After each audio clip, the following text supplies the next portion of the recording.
All right, let's take you back to Singapore. Breaking news, President Trump and Kim Jong-un are expected to sit down at that table that you saw on your screen at any moment for what we only know will be some kind of signing. It's after 1:30 p.m. in Singapore. They're 12 hours ahead of the East Coast here in the United States. We're watching this summit unfold live before our eyes. This was just moments ago. We don't know what is on this piece of paper, but let's listen in. Pretty comprehensive document, and we've had a really great term together, a great relationship. I'll be giving a news conference at 2:30, which is in a little bit less than 2 hours, and we'll discuss this at great length. In the meantime, I believe that they'll be handing it out on behalf of Chairman Kim and myself, and we're both very honored to sign the document. Thank you. 네, 우리가 매우 중요한 문서에 서명을 하게 될 것입니다. 이 문서는 굉장히 포괄적인 문서이고 오늘 굉장히 좋은 아주 훌륭한 회담을 가졌고 또 아주 좋은 관계를 구축하였습니다. 2시 반, 즉 다시 말해서 약 2시간 후에 나는 기자회견을 할 예정입니다. 거기서 좀 더 자세하게 말씀을 드리겠습니다만은 일단 그 와중에 그동안에는 발표문이 기자들에게 배포될 것으로 알고 있습니다. 감사합니다.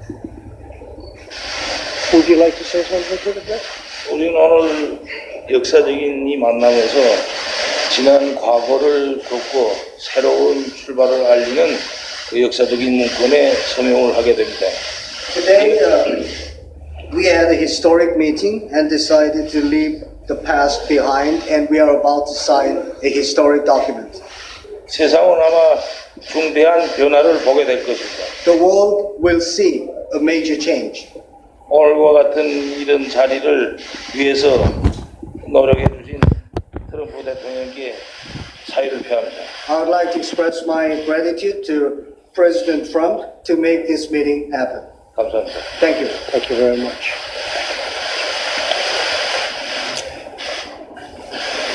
Okay.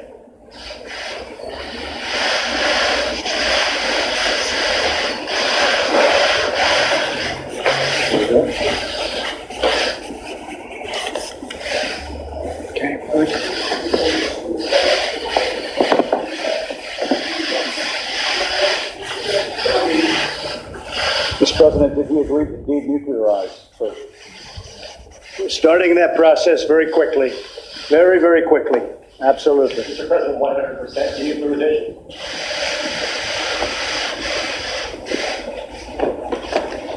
Did you talk about auto-warm beer, sir?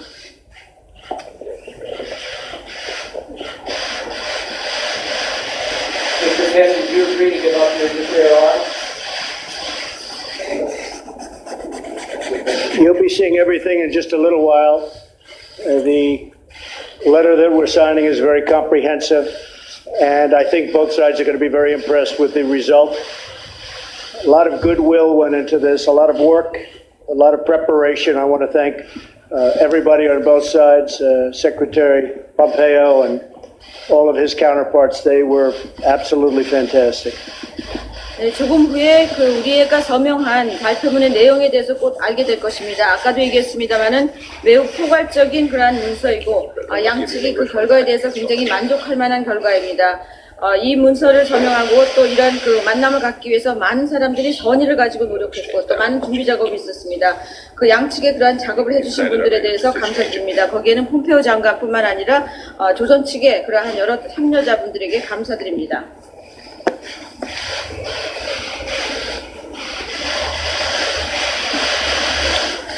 Thank you very much. It's fantastic.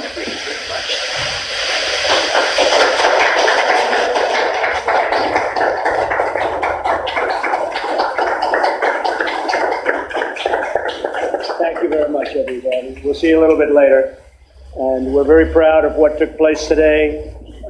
I think our whole relationship with North Korea and the Korean Peninsula is it's going to be a very much different situation than it has in the past.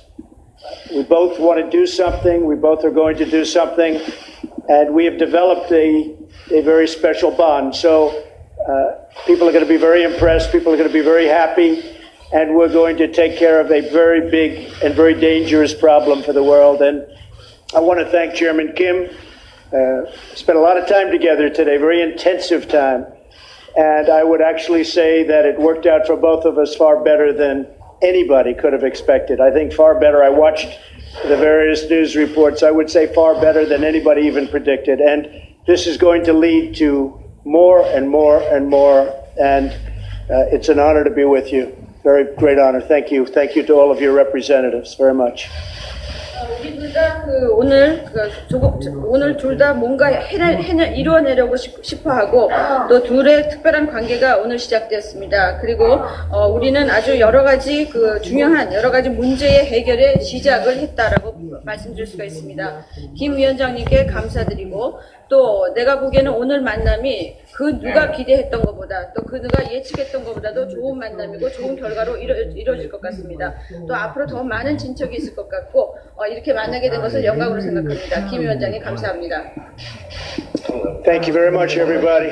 Thank you. Invite Chairman King to the White House. Absolutely. All right, let's bring in Christiane Amanpour. Just to recap, if people are coming in right now, is the second major handshake photo op we've seen of the day. The president and the leader of North Korea just signed a declaration. The president said it is very big, very comprehensive. He was asked whether or not it will be about denuclearization. He said we're going to start that process very quickly, very quickly. He also said that it will be made public soon, so we'll get the actual details of it. Chairman Kim said that this declaration means that we are leaving the past behind, that the world will see a major change, and expressed gratitude to the president. The president responded by saying that he and Kim now have a special bond after spending intensive time together. Christiane Amanpour. It's going to come out, so we're going to see what is on it. But certainly, Yes. President Trump doing what he does best, speaking in superlatives about how amazing this has been. Well, that's exactly right, and we are going to hopefully see it because they say they're going to distribute it, and that would be the norm. They did the same thing after the declaration was signed in Panmunjom. Obviously, this was between the two Koreas, but clearly they will do that since he said they were going to do it, and that's going to be really good to be able to see the detail of what they have agreed to. But again, they have both sat down, the two leaders of these two countries, and they have affixed their signatures to this letter, this declaration that the president calls comprehensive, and there was again more really warm words between them. You know, obviously Chairman Kim was slightly more reticent. He's not used to that kind of thing. He spoke less than President Trump did, but all the words of President Trump were translated by Kim's, well, actually, I don't know which translator. It may have been the U.S. translator because it was the woman, and we know that is the U.S. translator. And then, of course, a lot more handshakes, a lot more back pats and arm pats, and off they went. We do know that President Trump said he's going to be holding a press conference. He said at 2:30, that's by my watch, in about 45 minutes from now. So we're bound to hear a lot more very soon. And it has to be a letter of intent, though, because there just hasn't been the time to hammer out any specifics. The question is whether or not it will be found satisfying, and that will be predicated on what comes next. Yes? Oh, sorry, I mean, yes and no. I mean, we don't know whether their people had hammered out a sort of a list of things that they were willing to sign before the leaders came out. We've been told that there's been a lot of work going into this letter, this declaration. So we don't know. We don't know. If it's very comprehensive and the president said, you know, denuclearization will start very quickly, very soon, that's interesting. Certainly interesting. Christiane Amanpour will wait for more details to put meat on the bones. Thank you very much. We're going to take a quick break. On the other side, we have people on the ground trying to get you details of what is in this declaration. Oh, wait, there they are. We want to show you live moments when we get them. Once again, the president and the leader are together. You see the folio in the president's arm. They exchanged copies of this declaration that each had signed.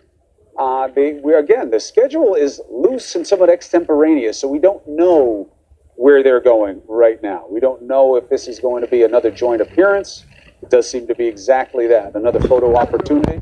Jeff Zeleny, are you with us? The White House. He said, absolutely, I will. Yeah. Be a worthy negotiator. He's a worthy negotiator.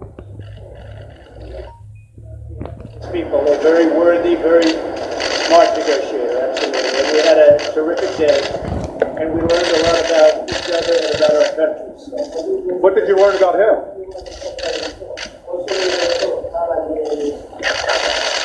What did you learn about him, sir? I learned he's a very talented man.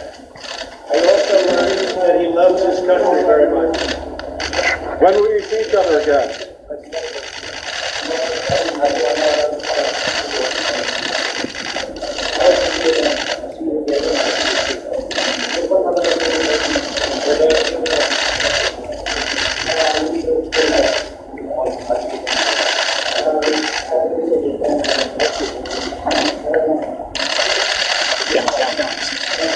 Will you be meeting again, sir? Will you be seeing each other again soon? We'll meet many times. Thank you very much, everybody. All right, Jeff Zeleny, the two men going their own way. We understand that the president was asked, would you invite Kim to the White House? And he said yes. Is that your understanding? He did indeed, Chris. In fact, the president's exact words were absolutely, I will, to the question of would he invite Kim Jong-un to the White House, to Washington. And that's exactly what the president said last Thursday in the Rose Garden when Japanese Prime Minister Shinzo Abe was visiting Washington. The president was indeed asked if he would invite Kim Jong-un if the meeting went well, and he said he would. So now this is after the meeting. So this is one of the next steps, potentially. Of course, we do not know when that would happen. We do not know if other conditions would have to be met. But Chris, interestingly, as we still await the hard details of that signing document there, the president said last week this would not be a photo opportunity. He's right about that. This was a very substantive meeting, the fact that they met. But this was a rolling series of photo opportunities intended to design, still going on, to show that this relationship, he believes, is going to be a real one here. So again, still important, though, to wait the exact details of what they signed, because they have not been released yet. And part of the show going on is to sign it with this fanfare. We'll have to see exactly what they signed whenever the White House releases it. All right, let's bring in Christian Amanpour. You just heard the president there. He's saying, yes, I would invite Kim to the White House. He says, I've discovered he's a very talented man who loves his country very much. Tricky sentimentalities here for a president of the United States when addressing the head of a regime that is murderous and completely oppressive of freedoms in his country. Well, first, it's proven what we've already seen over and again, that the president of the United States can be a bully and a pussycat. So for whatever reasons that he calculates is best for the policy he's trying to achieve or the personal relationship, he can do both those things. Now, he's obviously flattering Kim Jong-un like other leaders flatter him, because this is also about getting the measure of each other the first time they have met, the attempt to create some kind of personal relationship out of a binational relationship that has been really mired in mistrust and all sorts of bad feeling over the last 70 odd years, with a few spikes when there were a few times, for instance, when President Clinton did the agreed framework in '94, then you had President Bush with the six-party talks and what happened with the cultural opening in Pyongyang in 2008. You tried with President Obama, that didn't really work, and now we've got this attempt. So, they have to try to also forge personal relationships, and you can see that that's what President Trump was trying to do, and he's obviously a lot more adept at it. He's done it a lot during his business career. Kim Jong-un slightly less adept, but seeming to follow along with a lot of smiles, a lot of sort of noddings, a lot of being, willingly sort of walked around by the president and stopped in front of various cameras and the like. But of course, Kim Jong-un himself has already scored a victory, and if he gets an invitation to the White House, that is icing on the cake. Well, look, the president will get points back home with his own party and even hardline conservatives for seeming in control here. Strength, control, that projected power is important politically in terms of optics. However, it does remind a little bit of Obama with Cuba. Now, obviously, the stakes are so much different with North Korea as potentially nuclear with its capabilities, but there was so much criticism, Jeff Zeleny, of Obama for, hey, how do you deal with Cuba with all their human rights violations and no preconditions? You can't cut them any slack. How will the party regard the takeaway from this with Trump and Kim? We're not really in control of as much as we think we are.